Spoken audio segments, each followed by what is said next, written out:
Assalamualaikum ji, hope you are doing well. This is Advocate Osman Abid and you are watching the law session. In today's law session we will discuss section 497 of Code of Criminal Procedure 1898. ये section है ज़मानत बाद अज़ गिरफ्तारी से related, bail after arrest, post arrest bail, उससे related ये section है। हम इसको डिटेल में समझेंगे कि ये ज़मानत बाद अज़ गिरफ्तारी होती क्या है, किन सूरतों में दी जा सकती है, कब अप्लाई कर सकते हैं, इसको डिटेल में हम समझेंगे। लेकिन इस पे आने से पहले एक सेक्शन इससे पहले है, सेक्शन 496। उसमें ये बताया गया है कि जो बेलेबल ऑफेंसेस हैं उनमें आप as a matter of right bail petition file करते हैं। आप कोर्ट को कहते हैं कि ये मेरा राइट है कि मुझे बेल दें। वजह क्योंकि वो सेक्शन 496 में कह दिया गया है कि जो भी बेल ऑफेंसेस हैं उनमें कोर्ट बेल दे देगी। वो सेक्शन 496 बेलेबल ऑफेंसेस से रिलेटेड है। सेक्शन 497 जो हमने आज पढ़ना है डिटेल में, वो रिलेटेड है टू नॉन बेलेबल ऑफेंसेस, कि नॉन बेलेबल ऑफेंसेस में कोर्ट किन सूरतों में बेल दे सकती है एक्यूज को। पहली बात तो ये होगी। अब दूसरी बात ये है कि हमें कैसे पता लगेगा कि कोई ऑफेंस बेलेबल है या नॉन बेलेबल है। For that one schedule is provided at the end of the CRPC। CRPC के एंड में एक स्केड्यूल बनाया गया है, स्केड्यूल 2।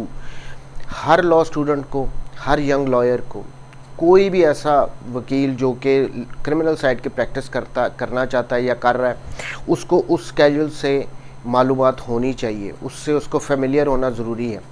अब उस स्केड्यूल में वो सारे ऑफेंसेस जो कि PPC में प्रोवाइडेड हैं, जिनको बताया गया है कि ये जुर्म है, उनकी लिस्ट सारों की, उन सब ऑफेंसेस की लिस्ट है। प्लस ये बताया गया कि कौन सा ऑफेंस जो है वो कॉग्निजेबल है, नॉन कॉग्निजेबल है, बेलेबल है, नॉन बेलेबल है, कंपाउंडेबल है, नॉन कंपाउंडेबल है। फिर उनकी सज़ा बताई गई है हर ऑफेंस की। प्लस वो एंड पे ये भी बताया गया कि किस कोर्ट को जुरिस्डिक्शन है, किसने उसका ट्रायल करना है। उस स्केड्यूल से फेमिलियर होना बहुत ज़रूरी है।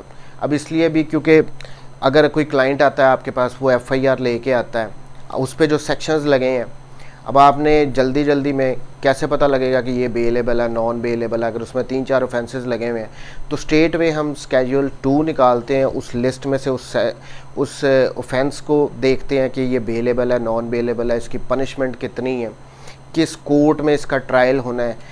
ये सब कुछ हमें नॉन बेलेबल या बेल अप्लाई, बेल पिटीशन दायर करने से पहले हमें मालूम होना चाहिए। पहली बात तो होगी ये। अब सेक्शन की तरफ आते हैं। सेक्शन 497, व्हेन बेल में be taken in case of non bailable offence, यानी वो कौन सी सूरतें हैं जिनमें कोर्ट बेल ग्रांट कर सकती है जो कि नॉन बेलेबल ऑफेंसेस हों। सब सेक्शन 1 एक जनरल सा सेक्शन है। पहले अब इसको देखते हैं। When any person accused of any non-bailable offence is arrested or detained। अब यहाँ पे एक बात मैं और क्लियर कर दूँ कि सेक्शन 497 में ये नहीं बताया गया कि किस स्टेज पे पोस्ट अरेस्ट बेल आपने फाइल करनी है। यहाँ पे सिंपल सा कह दिया गया है, offence when any person accused of any non bailable offence is arrested और detained without warrant by any officer in charge of a police station और अपीयर्स और is brought before the court, he may be released on bail. यानी यहाँ पे ये नहीं बताया गया इस पूरे सेक्शन में कहीं भी कि आपने किस स्टेज पे बेल फाइल करनी है। हम तो ये मान के चलेंगे कि जब वो अरेस्ट होता है उसके बाद किसी भी वक्त आप पोस्ट अरेस्ट बेल के लिए पोस्ट अरेस्ट बेल फाइल कर सकते हैं। क्योंकि कह रहा है, इसमें क्लियर कट तो नहीं बताया गया, बस ये कहा गया कि आफ्टर अरेस्ट आप कर सकते हैं। लेकिन जो नॉर्मल प्रैक्टिस कोर्ट्स में होती है, मैं वो बता देता हूँ कि जब बंदा कोई अरेस्ट होता है उसको विदिन 24 आवर्स कोर्ट के पास, मैजिस्ट्रेट के पास पेश करना होता है। ये मैंडेटरी प्रोविज़न है। उसके बाद उसको अगर तो मैजिस्ट्रेट समझता है कि इन्वेस्टिगेशन के लिए ज़रूरी है कि इसको रिमांड पे दिया जाए, तो वो उसका रिमांड देती है, जो कि मैक्सिमम 15 डेज़ तक का होता है। लेकिन वो कभी भी वन गो में नहीं देती, 2-2 या 3-3 दिन का करती है। तो जब कोर्ट फॉर इंस्टेंस अगर उसने कोर्ट ने 2 दिन का रिमांड दिया है और 2 दिन के बाद कोर्ट उसको मज़ीद रिमांड नहीं देती अंडर सेक्शन 167 और उसको जुडिशल रिमांड पे जेल भेज देती है, तो नॉर्मल प्रैक्टिस तो ये है कि जैसे ही एक्यूज़ को जुडिशल किया जाता है, उसको जुडिशल रिमांड पे जेल में भेजा जाता है, तब ये पोस्ट टेस्ट बेल फाइल की जाती है। नॉर्मल प्रैक्टिस जो कोर्ट में होती है वो यही है, लेकिन अरेस्ट के बाद किसी भी वक्त किया जा सकता है, लेकिन ऐसा नहीं होता। प्रैक्टिस में हमेशा जब बंदा जुडिशल होता है, मुलज़म जुडिशल होता है, तब ही पोस्ट टेस्ट बेल फाइल की जाती है। तो पहली बात तो मैंने कहा ये मैं क्लियर कर दूं। अब सेक्शन पे दोबारा वापस आते हैं। When any person accused of any non-bailable offence is arrested or detained without warrant by an officer in charge of a police station or appears or is brought before a court, कहा गया कि जब भी कोई बंदा arrest होता है without warrant या उसको वो खुद कोर्ट के सामने पेश या उसको कोर्ट के सामने पेश करवाया जाता है, उस वक्त he may be released on bail, तो उसको कोर्ट नॉन बेलेबल ऑफेंसेस में भी बेल दे सकती है। ये एक जनरल सा सेक्शन है, मैंने पहले ही कहा था। बट अब यहाँ पे ए पहला वर्ड तो आया he may be released on bail, यानी ये कोर्ट की डिस्क्रिशन है कि उसको दे या ना दे। अब 496 में तो कोर्ट के पास कोई ऑप्शन ऐसा होती नहीं है, क्योंकि वो बेलेबल ऑफेंसेज है, as a matter of right ही उसको देनी पड़ती है। लेकिन यहाँ पे क्योंकि नॉन बेलेबल ऑफेंसेज है, यहाँ पे as a matter of right ना तो आप क्लेम करते हैं ना आपको कोर्ट देती है। इसमें कोर्ट की डिस्क्रिशन है 100% कि उसने आपको देनी है बेल या नहीं देनी बेल। अच्छा, he may be released on bail but he shall not be so released if there appears reasonable grounds for believing। पहली बात तो कि मैंने जैसे कहा कि कोर्ट की डिस्क्रिशन है, वो दे सकती है आपको बेल, बट लेकिन आगे वो ये कह रहा है कि ये अगर तो कोर्ट के पास रीज़नेबल ग्राउंड्स हैं, यानी उसको यकीन है, इतनी जो ग्राउंड्स हैं उससे ये यकीन आ जाता है कोर्ट को कि जो एक्यूज़ है believing that he has been guilty of offence punishable with death. पहली बात, यानी जो ऑफेंस उसने जैसे जो ऑफेंस है वो कोर्ट के पास रीज़नेबल ग्राउंड है, कोर्ट को ऐसा लगता है कि ये इसने जो ऑफेंस कमिट किया है उसकी सज़ा या तो डेथ है और इम्प्रिजनमेंट फॉर लाइफ या उम्र कैद की उसकी सज़ा है, और पनिशमेंट और इम्प्रिजनमेंट फॉर 10 ईयर्स या 10 साल उसकी सज़ा है, तो कोर्ट बेल उसको ग्रांट नहीं करेगी। ये जनरल सा सेक्शन है, मैंने पहले कहा, ये सिर्फ सिंपली बता रहा है कि नॉन बेलेबल ऑफेंसेस में कोर्ट के पास ये डिस्क्रिशन है कि वो बेल दे सकती है नॉन बेलेबल ऑफेंस के लिए। बट शर्त ये है कि अगर तो उस ऑफेंस की सज़ा डेथ हो, नंबर 1, नंबर 2 उम्र कैद हो, लाइफ इम्प्रिजनमेंट हो, या 10 साल हो। 10 साल से ऊपर अगर सज़ा है तो फिर कोर्ट उसको बेल नहीं देगी। सब सेक्शन 1 में हमें क्लियर हो गया कि अगर तो डेथ की इम्प्रिजनमेंट है उस ऑफेंस की, या लाइफ इम्प्रिजनमेंट है, या फिर अगर 10 साल से ऊपर है या 10 साल है, तो उसको बेल कोर्ट ने नहीं देनी। सब सेक्शन 1 में क्लियर हो गया, ये जनरल सेक्शन था। अब आगे चलते हैं, इसकी जो प्रोवाइजो है, provided that the court may direct that any person under the age of 16 years or any woman or any sick or infirm person accused of such offence may be released on bail। पहले section में, sub section 1 में clear cut कह दिया गया था कि अगर death है, लाइफ इम्प्रिजनमेंट की सज़ा होगी, या 10 साल से ऊपर की कोई भी ऑफेंस उसने कमिट किया जिसकी सज़ा 10 साल से ज़्यादा है, तो उसको बेल नहीं देनी।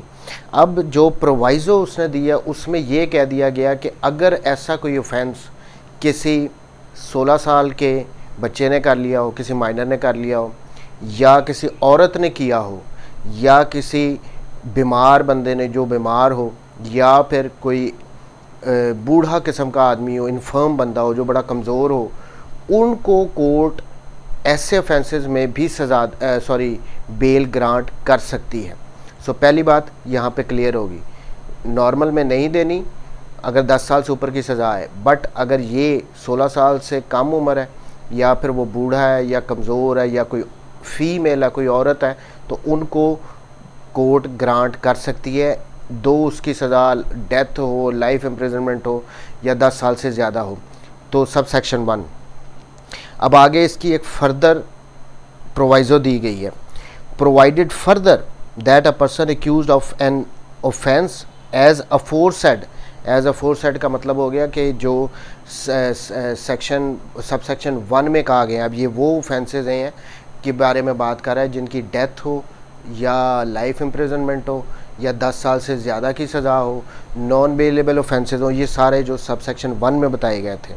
Provided further that a person accused of an offence as aforesaid shall not be released on bail unless the prosecution has been given notice or to show cause why he should not be so released।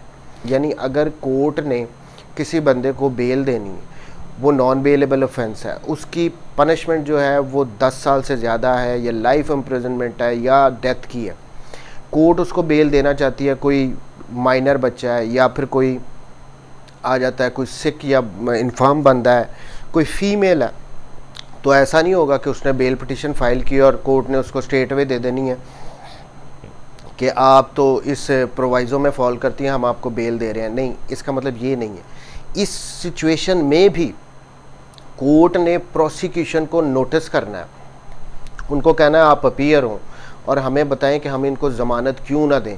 In simple words में समझाऊं कि जो bell under section 497 हम file करते हैं उसमें लाजमी है, ये ज़रूरी है कि प्रोसिक्यूशन को सुना जाए, कि कंप्लेनेंट को सुना जाए।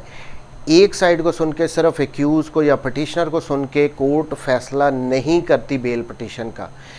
दो अगर तो वो किसी माइनर बच्चे की भी बेल हो, किसी फीमेल की भी हो, किसी बीमार बंदे की भी हो, किसी बूढ़े बंदे की भी हो जिसको कोर्ट को लगता है कि इनको बेल दे देनी चाहिए, इवन देन कोर्ट ने इस प्रोवाइज़ो में ये क्लियर कट बता दिया है, कोर्ट ने प्रोसिक्यूशन को और कंप्लेनेंट को बुलाना है, उनको सुनना है, उसके बाद कोर्ट ने उनको बेल देनी है अगर देनी हो तो।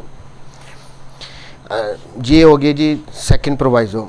अब इसके बाद एक और थर्ड वन जो प्रोवाइज़ो है वो देखते हैं, provided further that the court शैल। अब ये कंपलसरी है, मैंडेटरी यहाँ पे बात आ गई है शैल की, यानी ये प्रोवाइज़ो मैंडेटरी है। Provided further that the court shall except where it is of the opinion that the delay in the trial of the accused has been occasioned by the act or omission of the accused or any other person acting on his behalf direct that any person shall be released on bail। यहाँ पे delay in trial की वो बात कर रहा है। अब delay in trial का मतलब क्या होता है, जो ट्रायल है उसको कंक्लूड होने में अगर बहुत ज़्यादा टाइम लग गया और अगर तो वो एक्यूज़ की वजह से नहीं हो रहा या एक्यूज़ के काउंसिल की वजह से नहीं हो रहा, तो कोर्ट इस प्रोवाइज़ो के तहत उसको बेल दे देगी कि आपका तो ट्रायल में ही बड़ी डिले हो रही है, जो कि आप भी नहीं कर रहे हो। अब नॉर्मल प्रैक्टिस में क्या होता है, नॉर्मल प्रैक्टिस में जब हम इसको कहते हैं स्टैट्यूटरी ग्राउंड, जब हम स्टैट्यूटरी ग्राउंड पे बेल फाइल करते हैं, अब फॉर इंस्टेंस 2 विटनेस हो गए हैं, अभी 10 और पड़े हैं, लेकिन उसको अरेस्ट हुए हुए कोई 2 साल हो गए हैं या 3 साल हो गए हैं, लेकिन ट्रायल कंक्लूड नहीं हो रहा, तो हम एक बेल पिटीशन कोर्ट में फ़ाइल कर देते हैं कि इतने अरसे से फ्रॉम हिज अरेस्ट ये बंदा इतने 3 साल से 4 साल से ये बंदा अंडर अरेस्ट है, लेकिन जो ट्रायल है वो इसका कंक्लूड नहीं हो रहा। अब इसकी वजह एक्यूज़ भी नहीं है, ये जो ट्रायल में डिले कर रहे हैं ये प्रोसिक्यूशन कर रहे हैं या कंप्लेनेंट कर रहा है, उस वजह से ये ट्रायल कंक्लूड नहीं हो रहा। वो अपने गवाह ही नहीं बुलाते कि ट्रायल कंक्लूड हो, तो मुझे अंदर रखने का क्या फ़ायदा, मुझे तो बेल दें। तो इसको कहते हैं स्टैट्यूटरी ग्राउंड कि डिले है ट्रायल में, लेकिन ये डिले जो है वो एक्यूज़ की तरफ से नहीं होनी चाहिए। ये हमारी नॉर्मल प्रैक्टिस है कि जब ट्रायल शुरू हो जाता है तो ट्रायल तो जल्दी ख़त्म नहीं होता, उसमें कई वजह ऐसी भी होती हैं कि जो कंप्लेनेंट हैं वो विटनेसेस ही अपने नहीं लाते, ट्रायल को डिले करते हैं कि जितनी देर इसको अंदर रख सकते हैं एक्यूज़ को रखें। दूसरी तरफ से कई दफ़ा एक्यूज़ के जो काउंसिल होते हैं वो जजमेंट पे जजमेंट लेते हैं, जो विटनेसेस आए होते हैं उन पे जिरा ही नहीं कर रहे होते, सो ट्रायल डिले का शिकार होता है। अब इसमें कोर्ट ने जो ये प्रोवाइज़ो रखी है, कोर्ट ने ये देखना होता है कि डिले किसने की है।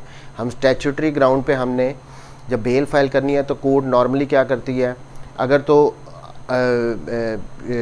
जो हाई कोर्ट है अगर वो उसके पास हमने स्टैट्यूटरी ग्राउंड पे बेल चली गई है तो वो रिकॉर्ड मंगवा लेती है सेशन कोर्ट से, वो देखती है कि किसने डिले की है। अगर तो सीधी सी बात है, अगर तो डिले की हो एक्यूज़ ने तो उसको बेल नहीं दी जाती, अगर डिले की हो कंप्लेनेंट ने तो एक्यूज़ को बेल दे दी जाती है, क्योंकि यहाँ पे वर्ड है शेल, ये मैंडेटरी प्रोविज़न है, यहाँ पे दी जानी है बेल। अब इसको आगे फर्दर 2 और सिचुएशन में बताया गया कि कितना कितना अरसा अगर एक्यूज़ अंदर रहा है तो उसको बेल देनी है। A, who being accused of any offence not punishable with death. पहली बात तो ये कि जो जिससे वो चार्ज हुआ है जिस ऑफेंस से, उसकी इम्प्रिजनमेंट, उसकी पनिशमेंट डेथ नहीं है। पहली बात ये, has been detained for such offence for a continuous period exceeding 1 year. Death की सज़ा भी नहीं है लेकिन 1 साल से कंटिन्यूसली वो अंडर अरेस्ट है। और in case of A women, और अगर कोई औरत है तो 6 महीने से कॉन्टीन्यूसली वो अंडर अरेस्ट है। And whose trial for such offence has not concluded, और उसका ट्रायल कंक्लूड नहीं हुआ। पहली शर्त तो ये कि अगर जो ऑफेंस है उसकी पनिशमेंट डेथ नहीं है लेकिन बंदा 1 साल से कंटिन्यूसली जेल में है, और अगर कोई औरत है तो 6 महीने से वो कंटिन्यूसली अंदर है। तो and second one B, who being accused of an offence punishable with death. पहले में था कि डेथ की पनिशमेंट नहीं है, अब दूसरी सिचुएशन वो आ जाती है जिसमें डेथ की सज़ा है। Has been detained for such offence for a continuous period of exceeding 2 years, और वो 2 साल से ज़्यादा हो गया, वो अंडर अरेस्ट है, जेल में बंद है, ट्रायल कंक्लूड नहीं हुआ, दो उसकी जो पनिशमेंट है वो डेथ भी है। And in case of A women exceeding 1 year, और यहाँ पे अगर वुमेन ने कोई ऐसा ऑफेंस कमिट किया जिसकी सज़ा डेथ है लेकिन 1 साल से ज़्यादा हो गया, वो उसका trial and whose trial for such offence has not been concluded.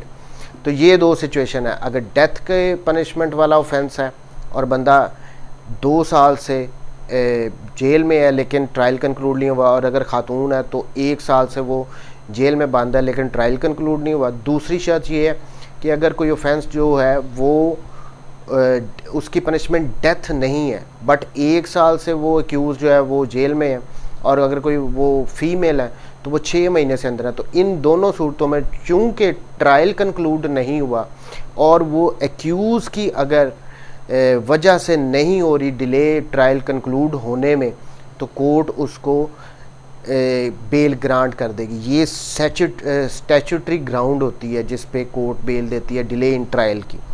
अब नेक्स्ट एक और इसमें प्रोवाइज़ो ऐड की गई है। अब ये सब सेक्शन 1 की सारी चल रही हैं। Provided further that the provision of the foregoing proviso shall not apply to a previously convicted offender for an offence punishable with death or imprisonment for life, or to a person who in the opinion of the court is a hardened, desperate or dangerous criminal or is accused of an act of terrorism punishable with death or imprisonment for life। अब इस प्रोवाइज़ो में ये कह दिया गया है कि उस बंदे को तो कोर्ट ने बिल्कुल बेल नहीं देनी जो कि प्रीवियसली कन्विक्ट हो, उसे पहले भी सज़ा दी गई हो डेथ की या लाइफ इम्प्रिजनमेंट की, या कोर्ट को ये लगता हो कि ये जो बंदा है ये बड़ा डेंजरस है, बड़ा हार्डन क्रिमिनल है, ये हैबिचुअल है, इसने करने ही करने होते हैं ऑफेंस, या फिर ये कोर्ट को ये लगता हो कि जो इसने एक्ट किया है वो टेररिज्म का एक्ट है और उसकी पनिशमेंट जो है वो डेथ है या लाइफ इम्प्रिजनमेंट, तो इन सूरतों में उसको बेल बिल्कुल नहीं देनी। इस प्रोवाइज़ो में क्लियर कट ये बता दी गई कौन सी, एक तो वो प्रीवियसली कन्विक्टेड हो डेथ के लिए या लाइफ इम्प्रिजनमेंट के लिए, या कोर्ट को ये लगता हो कि इसका तो काम ही ये हैबिचुअल है, ये हार्डन्ड है, ये बड़ा डेंजरस है, इसने बाहर इसको बेल दी तो इसने बाहर निकल के फिर इस किस्म के हीनस ऑफेंसेस करने हैं, या ये कोर्ट को लगे कि ये जो अरेस्ट किया गया बंदा जो बेल लेने आया वो किसी टेररिज्म के एक्ट में इन्वॉल्व है और उसकी पनिशमेंट जो है वो डेथ है या लाइफ इम्प्रिजनमेंट है, तो भी कोर्ट ने उसको बेल बिल्कुल नहीं देनी। ये प्रोवाइजो बहुत इंपॉर्टेंट थी। तो यहाँ पे सब सेक्शन 1 497 का कंक्लूड हो गया, जनरल सा था। अब आगे सब सेक्शन 2, ये बहुत इंपॉर्टेंट है। सारी जो बेल पिटिशंस होती हैं वो इसी पे आर्गू की जाती हैं कोर्ट्स में हमेशा से। ये कहता क्या है sub section 2, if it appears to such officer or court at any stage of investigation, inquiry or trial as the case may be. अब यहाँ पे एक बात समझने वाली है कि अगर सेक्शन को हम गौर से पढ़ें तो सेक्शन में तो कहा गया है if it appears to such officer or court at any stage of investigation, inquiry or trial. अब ये ऑफिसर जो है ये तो पुलिस वाले हैं, पुलिस वाले भी बेल दे सकते हैं अगर उनको लगे कि बंदा बेगुनाह है, लेकिन यहाँ पे ये सेक्शन की हद तक लिखा हुआ है, बट इन नॉर्मल प्रैक्टिस में ऐसा नहीं होता। उन्होंने कभी भी बेल नहीं देनी होती, ये हमेशा कोर्ट ही देती है। ये सेक्शन की हद तक लिखा हुआ है कानून बनाने वाले ने, बट इन प्रैक्टिस नहीं है। इसको देख के कन्फ्यूज़ नहीं होना, बस ज़हन में ये रखना कि बेल हमें कोर्ट नहीं देनी। So subsection 2, if it appears to such officer or court at any stage of investigation, inquiry or trial as the case may be that there are not reasonable grounds for believing that the accused has committed a non-bailable offence। इस line का मतलब ये है कि जो grounds court के सामने दी गई हैं उसकी बेल कैंसिल करने की, उसको बेल ना देने की, वो इतनी रीज़नेबल नहीं है कि कोर्ट ये मान ले कि उसने ये ऑफेंस कमिट किया है। But there are sufficient grounds for further inquiry into his guilt. अब ये दूसरी बात आ गई, सफिशेंट ग्राउंड। पहली बात तो रीज़नेबल ग्राउंड्स इतनी नहीं है, जो ग्राउंड्स हैं वो इतनी रीज़नेबल नहीं है कि कोर्ट ये मान ले कि इसने ये ऑफेंस किया है, लेकिन इतनी सफिशेंट ग्राउंड है, इतनी जो ग्राउंड्स मौजूद हैं वो सफिशेंट है, वो काफ़ी हैं ये मानने के लिए कि इसका जो गिल्ट है जिससे ये ऑफेंस से चार्ज किया गया इस पर फर्दर इंक्वायरी होनी चाहिए, तो कोर्ट उसको बेल दे सकती है। अब ये रीज़नेबल ग्राउंड और फर्दर इंक्वायरी में एक स्लाइट सा डिफरेंस है ऑफ प्रोबेबिलिटी। ये जो सी सफिशेंट ग्राउंड है इसमें हायर प्रोबेबिलिटी है कोर्ट की ये मानने की कि फ़र्दर इंक्वायरी कर लें। जो रीज़नेबल ग्राउंड, जो ग्राउंड्स कोर्ट के सामने हैं, वो ये लगता है कि वो इनफ नहीं है, उनसे ये लगता है कि इसने ये ऑफेंस नहीं किया। पहली बात तो कोर्ट के दिमाग में ये आ गई। दूसरी बात, बट सफिशेंट ग्राउंड है, ये प्रोबेबिलिटी है, ये काफ़ी ग्राउंड्स है जो कि कोर्ट के सामने है, उनसे ये लगता है कि इसकी फ़र्दर इंक्वायरी होनी चाहिए। अब ये फर्दर इंक्वायरी की बेस पे ही 497 में नॉन बेलेबल ऑफेंसेस में बेल पिटिशंस आर्गू की जाती हैं। अब ये फर्दर इंक्वायरी का मतलब ये होता है कि जो हैं ग्राउंड्स जो उस पे चार्ज है उसको ट्रायल स्टेज पे फर्दर इंक्वायर होना है, यानी जब क्रॉस एग्जामिन किया जाएगा तो बातें मज़ीद क्लियर होंगी। अभी के लिए इतनी ग्राउंड है कि इसको बेल दे दी जाए। into his, but there are sufficient grounds for further inquiry into his guilt. The accused shall, यानी जब फर्दर इंक्वायरी का केस बन गया, इतनी ग्राउंड्स काफ़ी हैं फर्दर इंक्वायरी के लिए, तो कोर्ट के लिए ये मैंडेटरी है। Pending such inquiry be released on bail or at the description of such officer or court on the execution by him a bond without sureties for his appearance as hereafter provided. तो court के पास ये powers है कि उसकी sureties लेके या sureties के बगैर भी उसको बेल पे रिलीज़ कर दे अगर तो केस उसका फॉल करता है फर्दर इंक्वायरी में। अब ये फर्दर इंक्वायरी को थोड़ा सा आगे मैं इसको एक्सप्लेन कर दूं कि ये होती क्या है। अब फॉर इंस्टेंस अगर तो एफआईआर में और मेडिकल में कंट्राडिक्शन है तो केस फर्दर इंक्वायरी में ऑब्वियसली फॉल कर जाएगा। कि अगर तो उसने कहा है कि जी कोई मर्डर का केस है कि उस पर 3 फायर किए गए हैं डिसीज़ पे, पर मेडिकल में आ रहा है कि 1 फायर है, तो जो यहाँ पे केस फर्दर इंक्वायरी का बन गया कि एफआईआर और इसमें कंट्राडिक्शन आ गई है। फिर रेप केसेस में अगर देख लें तो अगर तो डीएनए रिपोर्ट नेगेटिव आ गई है, ये केस फर्दर इंक्वायरी में चला गया कि रेप किया है, लेकिन डीएनए रिपोर्ट तो नेगेटिव आ गई है, केस फर्दर इंक्वायरी का बन गया। अगर कोई फॉर इंस्टेंस कोई हवाई फायरिंग का केस है, वहाँ से खोल ही बरामद नहीं हुए, तो ये कैसे प्रूव होगा कि इसने हवाई फायरिंग की है? तो बेल के लिए ये सफिशेंट ग्राउंड है फर्दर इंक्वायरी की कि होल बरामद नहीं हुए, तो इसको अंदर रखने का क्या फ़ायदा है, इसको बेल दे दी जाए। फिर आ जाए कि अगर तो ये एफआईआर में ये एलेज किया गया हो कंप्लेनेंट की तरफ से कि कुल्हाड़ी का वार किया, कुल्हाड़ी का वार अगर किया तो वो शार्प एज वेपन होगा, कोई कट वगैरह लगेगा। लेकिन अगर मेडिकल में ये आ रहा है कि ये तो ब्लंट वेपन से लगाई गई है, ब्लंट वेपन मतलब किसी डंडे से लगाई गई है, किसी शार्प एज वेपन से नहीं लगाई गई, तो कंट्राडिक्शन आ गई, तो केस ऑब्वियसली फर्दर इंक्वायरी में फॉल कर गया। फिर डिले इन एफआईआर, ये हमेशा फर्दर इंक्वायरी में जाती है कि डिले के पीछे ये हमेशा समझा जाता है कि कहानी जो है कोर्ट कंप्लेनेंट ने आफ्टर थॉट उसने सोच समझ के बनाई गई है, विटनेसेस अपने तैयार किए हैं। फिर इसी तरह अगर पोस्टमार्टम में डिले है तो वो भी एक ग्राउंड है फर्दर इंक्वायरी की कि पोस्टमार्टम इतना डिले से क्यों हुआ है, उसकी रीज़न अगर नहीं बताई गई।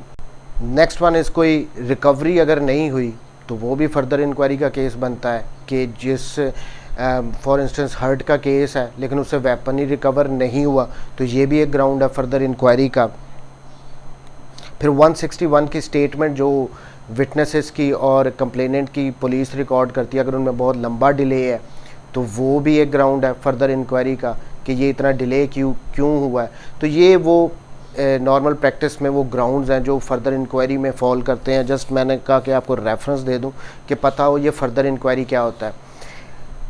नॉन बेलेबल ऑफेंसेस में जब भी बेल हम आर्गू करते हैं तो हमने इसी पे आर्गू करना होता है कि फर्दर इंक्वायरी का केस है। हमने कोशिश करनी होती है कोर्ट को ये कन्विंस करने के लिए कि सफिशेंट ग्राउंड्स हैं ये बिलीव करने के लिए कोर्ट के कि फ़र्दर इंक्वायरी होनी चाहिए। अब ये वो मैं एग्जांपल्स दिए हैं। अब फर्दर इंक्वायरी का मतलब यही होता है कि एट ट्रायल स्टेज इसको प्रोब किया जाएगा, ड्यूरिंग क्रॉस एग्जामिन इसके बाद करने के बाद कोर्ट इस नतीजे पे पहुंचेगी कि क्या ये अगर जो फर्दर इंक्वायरी की बातें हैं, जो ये ग्राउंड्स हैं, इनके बारे में कोर्ट फिर फाइनल फैसला करेगी। तो ट्रायल स्टेज पे इनको फर्दर इंक्वायर किया जाएगा, ये मतलब होता है फर्दर इंक्वायरी का। अब next subsection 3, an officer of a court is releasing any person on bail under subsection 1 or subsection 2 shall record in writing his or its reasons for so doing। अब subsection 3 में simple सी बात ये कह दी गई है कि कोर्ट ने जब बेल देनी है ना, सबसेक्शन 1 के तहत दे रही है, 2 के तहत दे रही है, तो कोर्ट ने उसमें अपनी रीज़न्स ज़रूर मेंशन करनी है कि मैं किस वजह से इसको बेल ग्रांट कर रही हूँ। ये नहीं हो सकता कि कोर्ट बगैर कोई रीज़न दिए हुए उसको बेल दे दे। नहीं, कोर्ट को अपने, क्योंकि ये डिस्क्रिशनरी रिलीफ है, कोर्ट की मर्ज़ी पे डिपेंड करता है वो दे या ना दे। अगर वो दे रही है तो उसने जस्टिफाई करने के लिए उस बेल को अपने ग्राउंड्स ज़रूर मेंशन करनी है कि मैं इन वजूहात की वजह से मैं इसको बेल ग्रांट कर रही हूँ। The next one subsection 4, if at any time after the conclusion of the trial of a person accused of a non-bailable offence and before the judgment is delivered। अब यहाँ पे सबसेक्शन 4 में ये कहा गया कि कोई एक्यूज था, वो नॉन बेलेबल ऑफेंस के लिए चार्ज हुआ, उसका ट्रायल कंप्लीट हो गया। ट्रायल कंप्लीट हो गया कि मतलब उस पर चार्ज फ्रेम हुआ, फिर उसके बाद विटनेसेस आए प्रोसिक्यूशन पे, उन पे जिरा हो गई है, 342 की स्टेटमेंट आ गई है, उसके बाद जजमेंट, लेकिन जजमेंट देने से पहले ट्रायल कंक्लूड हो गया, उसके बाद जजमेंट देने से पहले is delivered, the court is of the opinion that there are reasonable grounds for believing that the accused is not guilty of any such offence। यानी ट्रायल कंक्लूड होने के बाद अभी जजमेंट फैसला कोर्ट ने नहीं दिया, हो सकता है वो महीने बाद देना, 2 महीने बाद, जब भी उस फैसला यानी अभी नहीं दिया, जजमेंट प्रोनाउंस नहीं की गई, उससे पहले अगर कोर्ट को ये लगता है, जो एविडेंस रिकॉर्ड पे आ गई है सारी ट्रायल के दौरान जो रिकॉर्ड हुई है, कोर्ट को ये लगता है कि इसने तो ये ऑफेंस किया ही नहीं है, ट्रायल में गवाहियों में ये साबित हो रहा है कि ये तो बेगुनाह है, ये इनोसेंट है, तो कोर्ट क्या कर सकती है, it shall release the accused if he is in custody of on execution by him a bond without surety for his appearance to hear judgment delivered। तो कोर्ट उसको विदाउट श्योरिटी, कोर्ट के लिए ये mandatory हो जाएगा कि उसको bell दे दे। अब जाहिर बात है, एक बंदा ट्रायल के बाद, गवाहियों के बाद कोर्ट को ये लगता है कि ये तो बेगुनाह है, इस पे चार्ज जो है वो प्रूव नहीं हो रहा, प्रोसिक्यूशन ने अपना केस प्रूव नहीं किया, इसने एक्विट होना ही होना है, तो इसको अंदर क्यों रखें। तो यहाँ पे कोर्ट के लिए ये लाजमी हो जाएगा, ये मैंडेटरी प्रोविज़न है कि उसको बेल दे विदाउट श्योरिटी कि आपने इसका फ़ैसला सुनने आना है। जब भी इसकी जजमेंट डिलीवर की जाएगी वो आपने सुनने के लिए आना है। ये एक सेक्शन 2 यहाँ पे मेंशन है, बट इन नॉर्मल कोर्स में बड़ा रेयर होता है कि किसी को कोर्ट इस तरह बेल दे दे, बट सेक्शन में प्रोवाइडेड है। कुछ चीज़ें कानून में लिखी गई हैं बट वो इम्प्लीमेंट नहीं होती, वो इन प्रैक्टिस नहीं होती। This is one of them कि लिखा तो हुआ है कि अगर कोई इनोसेंट है तो उसको अंदर क्यों रखना है, उसको रिलीज़ करो आप। तो ये था सब सेक्शन 4। अब the last one, sub section 5, a high court, a court of or court of session and in the case of a person released by itself any other court may cause any person who has been released under this section to be arrested and may commit to him custody। ये bell cancellation की इसमें बात कर रहा है। इसमें ये कह रहा है कि अगर तो हाई कोर्ट ने या सेशन कोर्ट ने किसी बंदे को बेल दी है तो उसके पास ये भी पावर है कि उसकी बेल को, जो उसने ऑर्डर दिया था, उसको रिकॉल कर ले, उसको दोबारा जेल में वापस भेज दे। अब ये क्या होता है, अब ये बेल कैंसिलेशन का सेक्शन है, ये बड़ा इंपॉर्टेंट है। मैं अब इसको थोड़ा सा फर्दर एलेबोरेट कर दूँ। अगर तो सेशन कोर्ट ने या हाई कोर्ट ने किसी को पोस्ट अरेस्ट बेल दी है और हम ये मान के चलते हैं कि सेशन कोर्ट ने किसी को नॉन बेलेबल ऑफेंस में बेल दे दी है, वो एक्यूज़ क्या करता है, बाहर आके उसकी कुछ कंडीशंस को वो वायलेट करता है। फॉर इंस्टेंस वो गवाहों को धमकाता है कि आपने गवाही नहीं देनी, कोई रिकॉर्ड है वो गायब कर देता है, किसी तरह ट्रायल को इन्फ्लुएंस करने की कोशिश करता है, या उसको किसी कंडीशन पे बेल दी गई थी वो उसको फुलफ़िल नहीं कर रहा।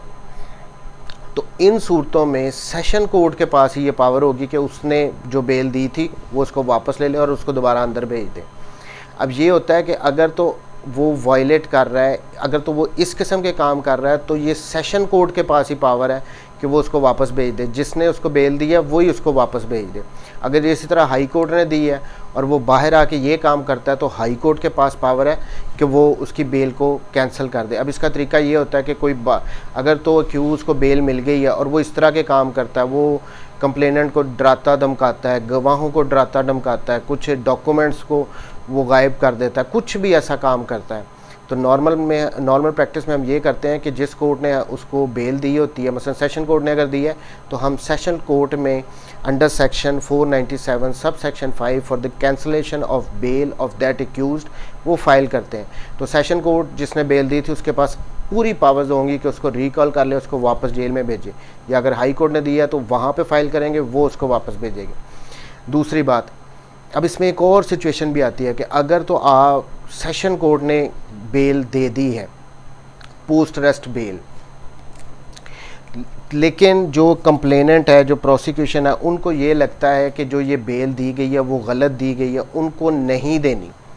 तो इस सूरत में जब हम बेल कैंसिलेशन फ़ाइल करेंगे तो उसी कोर्ट में नहीं फ़ाइल करेंगे। जो पहले मैंने कंडीशंस बताई थी उनके मुताबिक उसी कोर्ट में आपने बेल कैंसिलेशन फ़ाइल करनी है जिसने उसको बेल दी थी। अब दूसरी सिचुएशन में अगर कंप्लेनेंट या प्रोसिक्यूशन सेटिस्फाई नहीं है कि ये बेल गलत दी गई है, इसको बेल देना बनती नहीं थी, तो वो उससे हायर कोर्ट में कैंसिलेशन फ़ाइल करेगा। फॉर इंस्टेंस अगर सेशन कोर्ट ने दे दी है तो वो आप हाई कोर्ट में उसकी कैंसिलेशन फ़ाइल करते हैं कि सेशन कोर्ट ने गलत बेल दी है, इसकी बेल बनती नहीं थी। और अगर हाई कोर्ट ने उसको बेल दिया तो आप सुप्रीम कोर्ट में जाएंगे उसकी कैंसिलेशन करवाने के लिए कि ये हाई कोर्ट ने गलत जो है वो बेल इसको दे दी है। तो ये था कैंसिलेशन से रिलेटेड सब सेक्शन 5। फिर एक जनरल सा इसको रिपीट कर दूं कि अगर तो वायलेट कर रहा है, डरा धमका रहा है, कुछ भी ऐसा गलत काम कर रहा है तो उसी कोर्ट में फ़ाइल करनी है जिसने दी है। अगर ये लगता है कि ये जो बेल दी गई थी ये गलत दी गई थी तो उससे हायर कोर्ट में फ़ाइल करनी है। अब कुछ और थोड़ी सी बातें मिस हो गई थी, वो मैं यहाँ पे क्लियर कर दूँ। ये सेक्शन 497 हमने पूरा पढ़ लिया है।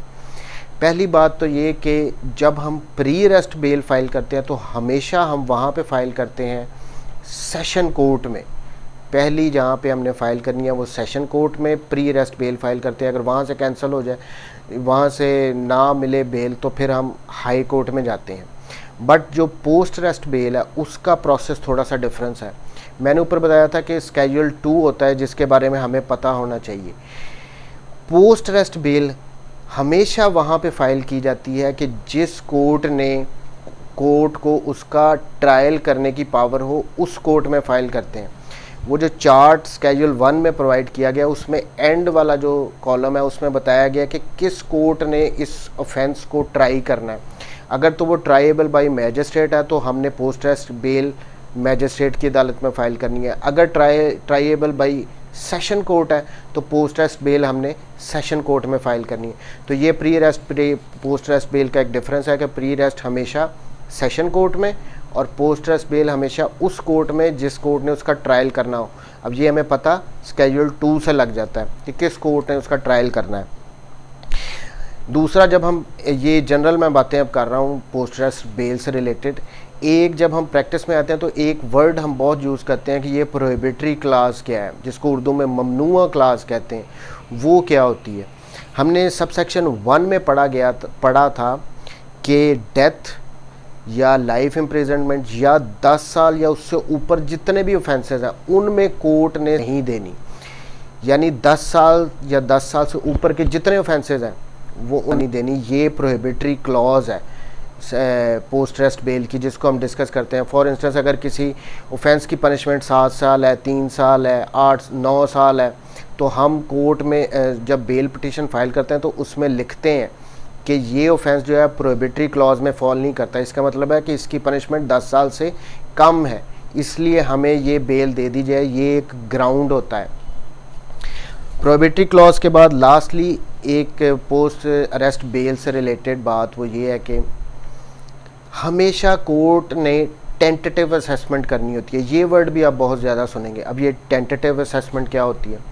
टेंटेटिव असेसमेंट का मतलब ये होता है कि जो रिकॉर्ड कोर्ट के सामने मौजूद है, फॉर इंस्टेंस FIR है, MLC है, जो विटनेसेस के 161 के स्टेटमेंट्स हैं, जो रिकवरीज़ हैं पुलिस ने इन्वेस्टिगेशन में की हैं, कोर्ट ने उनको मान के चलना है कि हाँ जी ये हैं तो हैं, ये अवेलेबल रिकॉर्ड है, इसी पे हमने, इससे फर्दर कोर्ट ने नहीं जाना। फॉर इंस्टेंस हम वहाँ पे ये नहीं कह सकते कि अगर कोई रिकवरी हुई है, किसी से वेपन रिकवर हुआ है, दो हम ये ग्राउंड लिखते ज़रूर हैं अपनी बेल पिटीशन में कि जो रिकवरीज की गई हैं वो फेक है, बट कोर्ट के लिए इतना ही काफ़ी है कि बेल स्टेज के लिए कि रिकवरीज हुई हैं। हम वहाँ पे अगर वहाँ पे ये आर्गू नहीं करेंगे कि जी ये पुलिस झूठ बोल रही है, ये इन्होंने अपनी तरफ से रिकवरीज डाल दी हैं, फेक रिकवरीज हैं, आप इस बात पे मुझे बेल दे दें। नहीं, कोर्ट ने ये नहीं देखना। बेल स्टेज पे टेंटेटिव असेसमेंट जो सरसरी सा कोर्ट ने देखना है कि क्या अवेलेबल रिकॉर्ड है, कोर्ट ने उसको मान के चलना है। अब वो रिकवरीज फेक हैं नहीं फेक हैं, ये बातें ट्रायल में जाके पता लगती हैं। कोर्ट इस बात पे किसी को भी कभी बेल नहीं देगी कि इसकी, या वहाँ पे ये कोर्ट देखना शुरू कर दे कि रिकवरीज फेक है, कभी भी बेल इस वजह से नहीं दी जाएगी। जो अवेलेबल रिकॉर्ड है कोर्ट ने उसको मान के चलना है। फॉर इंस्टेंस अगर वहाँ पे अगर MLC में वो क्रॉबरेट कर रहा है FIR के साथ, जो कंप्लेनेंट का वर्जन है उसके साथ MLC क्रॉबरेट कर रहा है, तो कोर्ट के लिए इनफ है।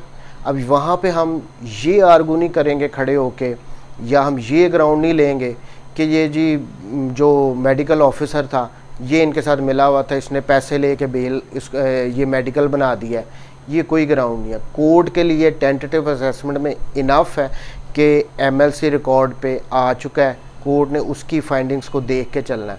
कोर्ट ने इन डीप नहीं जाना कि नहीं भी ये MLC जो है ये गलत बनाया गया है, इसमें कोई मेलाफाइडी थी जो मेडिकल ऑफिसर जिसने ये MLC बनाया। ये ट्रायल स्टेज की बातें हैं। सो टेंटेटिव असेसमेंट जो रिकॉर्ड है कोर्ट ने उसको सामने रखना है, उसकी असेसमेंट करनी है कि हाँ जी ये रिकॉर्ड ये कह रहा है, ये 161 की स्टेटमेंट में ये कहा जा रहा है।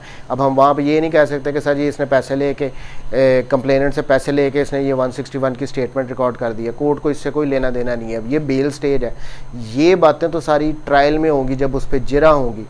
जो उसका रिकॉर्ड जो उसकी आ गई है स्टेटमेंट अंडर 161 किसी भी विटनेस की, कोर्ट ने उसको बेल स्टेज पे मान के चलना है, टेंटेटिव असेसमेंट करनी है कि हाँ ये लगता है ये ठीक कह रहा है। इससे ज़्यादा डिटेल में नहीं जाना है, ये ट्रायल की बातें। तो ये होती हैं tentative assessment. Thank you very much जी, टेक केयर, अल्लाह।